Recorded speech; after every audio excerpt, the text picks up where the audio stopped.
What about Night Watch? Night Watch, I know that it's track 1, which is very important.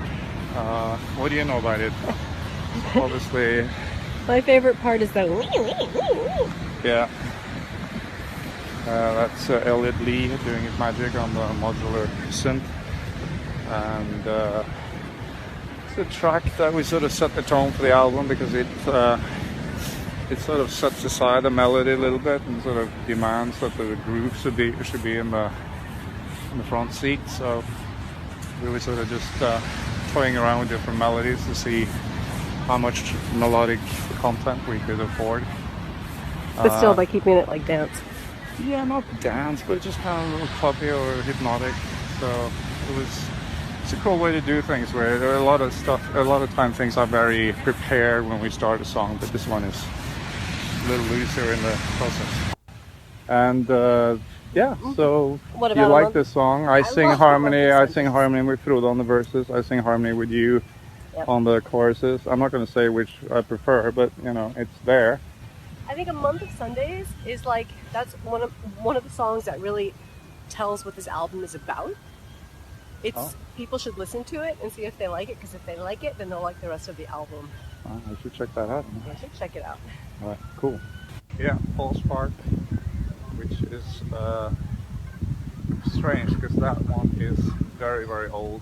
I just rediscovered it in a super old notebook that I had, and it's one of those songs that is almost pre-Bridges, because when Bridges never played it, I remember it as one of the first sort of songs I thought like, oh, that one is actually pretty good, but I never managed to sort of finish it or sort of see it how it could be done. So it's weird that before you send it out there, it always feels fresh. It never feels old because it sort of stays in this limbo land where it's in the back of your mind and you might be working on a song or whatever. So it never feels like it's past. Tell me about Man-Made Lake. Man-Made Lake. You never get enough distortion. And on that one we finally get the room to do it.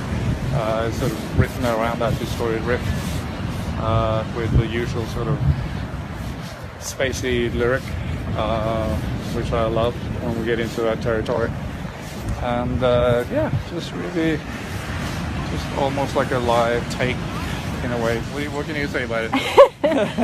Well, for me, Man-Made Lake, I mean, that's one of my favorite songs on this album, and it's up there with like your top big songs. I love it. It was released early with a sort of a very telephone sound effect on the voice, and this song went for a more natural approach to get a little bit more out of the words and the melody. Yeah. Lauren, there's a very strange song on the album called Bump. What do you have to say for yourself? Not a lot. It's kind of a ridiculous title. But a friend of mine, we had made a short film. Yeah. And it needed a song. Yeah. So I wrote Bump. And Right. then you were kind enough to let me put it on the album. Thank you, Master Paul. You know you're the boss here, Lucibel. Don't try to spin a different story. I know. It's just that the rest of the world doesn't know. Trust me, I know. On the vinyl, the next side opens with January Thaw. January Thaw, that's one of those songs where we take a song that I've written, a song that you've written, and a bit like Frankenstein, we mash it together. Yeah, which is And your part, the catchy part? Is that what you're saying? My part's always the catchy part. No, but like I was saying, it's a little bit like our marriage, because I had come with this kind of very straightforward, simple verse. Right. Chorus. Chorus, But you have this... But you have this like very poetic and beautiful and kind of otherworldly. I'll come for you, Lauren. That's a real compliment. But I think together, we're stronger together than apart. Although maybe not. My solo album is not a good idea in your... No, I actually think your solo album is an amazing idea. Alright, cut. This is going nowhere. Come on. Lauren, something tells me you weren't a shy teen when you were at that age. I actually was. But I know that you'll never believe that, and you insist on telling me that I'm not at all shy, when in fact I really am, but that's alright. Segue into the next song, which is called Shy Teen Suffering Silently. What do you... Well, you weren't a shy teen. Of course not. Everyone knows that. Yeah. Why did you write that song? I wonder. How much do you love that song, huh? I do, I love that song. Yeah, it's catchy, kind of indie-ish track. All the synths are trying to sound like guitars through like distorted guitar boxes or whatever, and the synths are going trying to sound like synths. That's another photo session over there. So yeah, so it's a good song, right? No, that's a great sort of I don't know, it's more of like a vibe track. We tried to record it once on an album before with Savoy, but it never really turned out.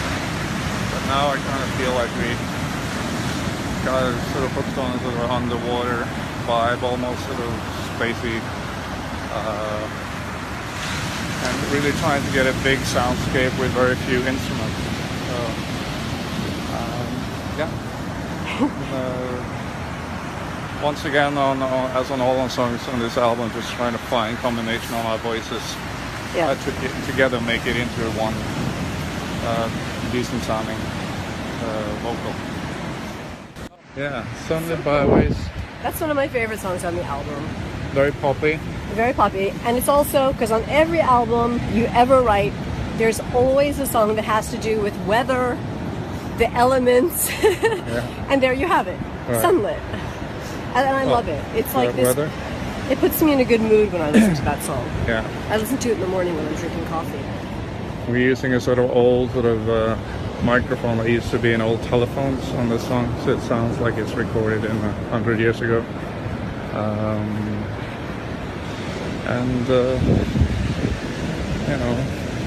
Pål is doing his best sort of band harmonies on the pre-chorus, where he's being both Richard Manuel and Rick Danko at the same time. If you listen to a song on the album, listen to Sunlit Byways. I promise you won't be disappointed. That's a good pitch as well. Use that. That's pretty cool. A little bit blast from the past. Did it with Jimmy Necco a few years ago, in which he sang wonderfully. It's pretty sort of small personal lyrics. I thought it'd be weird if I didn't have to crack at it too. But it was, and also trying to find the blends of our three voices on the various segments and stuff. But yeah, it's always been a song that I thought is special, so it's nice to be able to put it on an album.